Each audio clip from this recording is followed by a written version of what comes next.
Tuhan bersamamu. Inilah Injil suci menurut Santo Lukas. Dimuliakanlah Tuhan. Para pemungut cukai dan orang-orang berdosa biasa datang kepada Yesus untuk mendengarkan Dia. Maka bersungut-sungutlah orang-orang Farisi dan ahli-ahli Taurat, katanya, Ia menerima orang-orang berdosa dan makan bersama-sama dengan mereka. Maka Yesus menyampaikan perumpamaan ini kepada mereka. Ada seorang mempunyai 2 anak laki-laki. Kata yang bungsu kepada ayahnya, Bapa, berikanlah kepadaku bagian harta milik kita yang menjadi hakku. Lalu ayahnya membagi-bagikan harta kekayaan itu di antara mereka. Beberapa hari kemudian anak bungsu itu menjual seluruh bagiannya itu, lalu pergi ke negeri yang jauh. Di sana ia memboroskan harta miliknya itu dengan hidup foya-foya. Setelah dihabiskan harta miliknya, timbullah bencana kelaparan di negeri itu, dan ia pun mulai melarat. Lalu ia pergi dan bekerja pada seorang majikan di negeri itu. Orang itu menyuruhnya ke ladang untuk menjaga babi. Lalu ia ingin mengisi perutnya dengan ampas, yang menjadi makanan babi itu. Tetapi tidak seorang pun yang memberikannya kepadanya. Lalu ia menyadari keadaannya, katanya, betapa banyak orang upahan Bapakku yang berlimpah-limpah makanannya, tetapi aku di sini mati kelaparan. Aku akan bangkit dan pergi kepada Bapakku dan berkata kepadanya, Bapa, aku telah berdosa terhadap surga dan terhadap Bapa. Aku tidak layak lagi disebut anak Bapa. Jadikanlah aku sebagai salah seorang upahan Bapa. Maka bangkitlah ia dan pergi kepada bapaknya.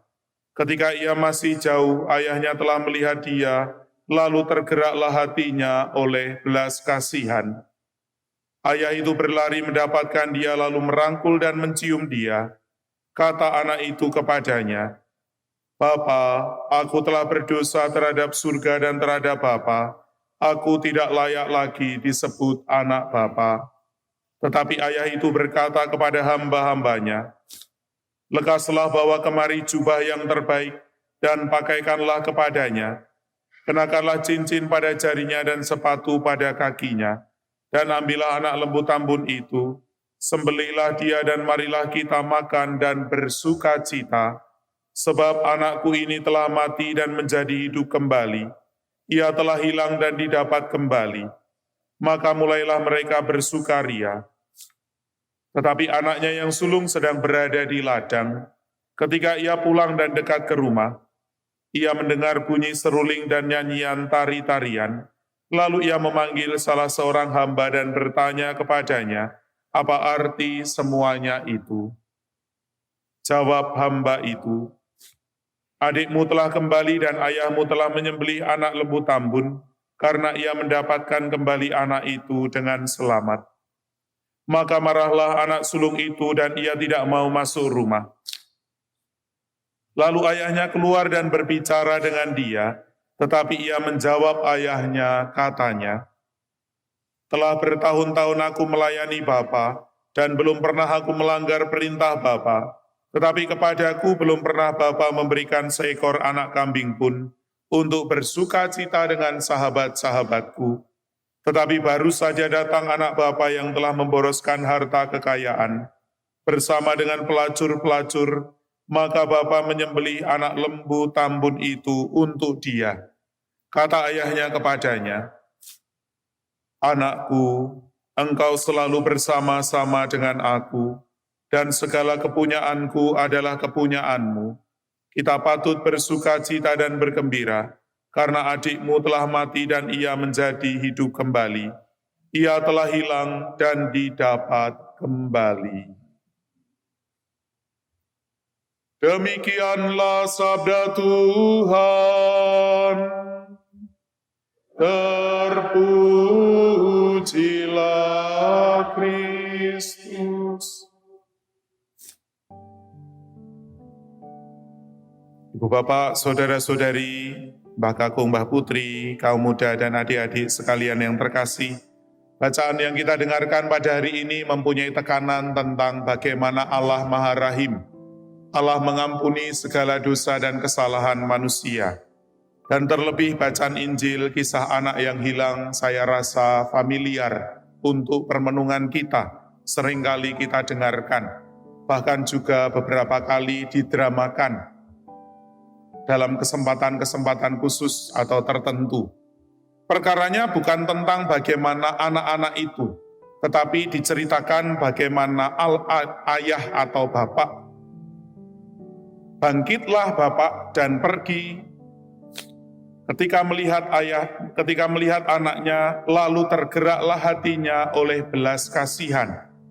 Ayah itu berlari mendapatkan dia, lalu merangkul dan mencium dia. Barangkali ini menjadi bentuk pemahaman yang baru pada waktu itu. Sebab orang-orang Israel, orang-orang Yahudi, mempunyai konsep tentang bagaimana Allah Yahweh yang Maha Kuasa. Allah yang begitu besar, Allah yang seringkali menghukum manusia dengan keras. Kita melihat bagaimana perjalanan bangsa Israel, bagaimana mereka kerap kali berdosa, dan kadangkala juga Allah mengampuni tetapi juga memberikan hukuman.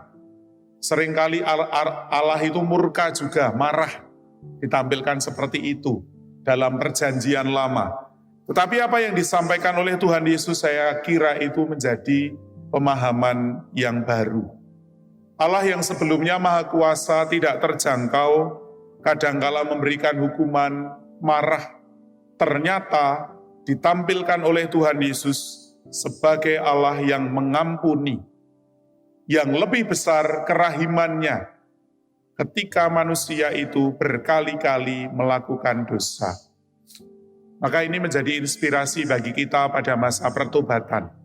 Jika kita sebagai manusia, sebagai anak, bungsu ataupun sulung, seringkali melakukan dosa tetapi Allah tetap mengampuni, kenapa kita tidak berusaha yang sama?